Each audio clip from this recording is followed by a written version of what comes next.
करण साहिठारे नित्यानंद पाठागार एकादश वार्षिक उत्सव अनुष्ठित। गजपति जिला पारलाखेमुंडी स्थित श्री करण साहिठारे आज राति 8टा बेले नित्यानंद पाठागार वार्षिक उत्सव अनुष्ठित हो जाइछि।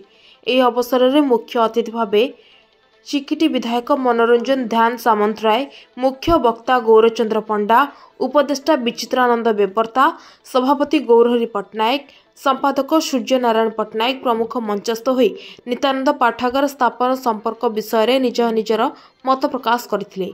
एही अवसर में दुई प्रतिभा श्री नरसिंह गौड़ एवं आदर्श दास को नित्यानंद स्मारकी प्रतिभा सम्मान रे सम्मानित करा जायथिला।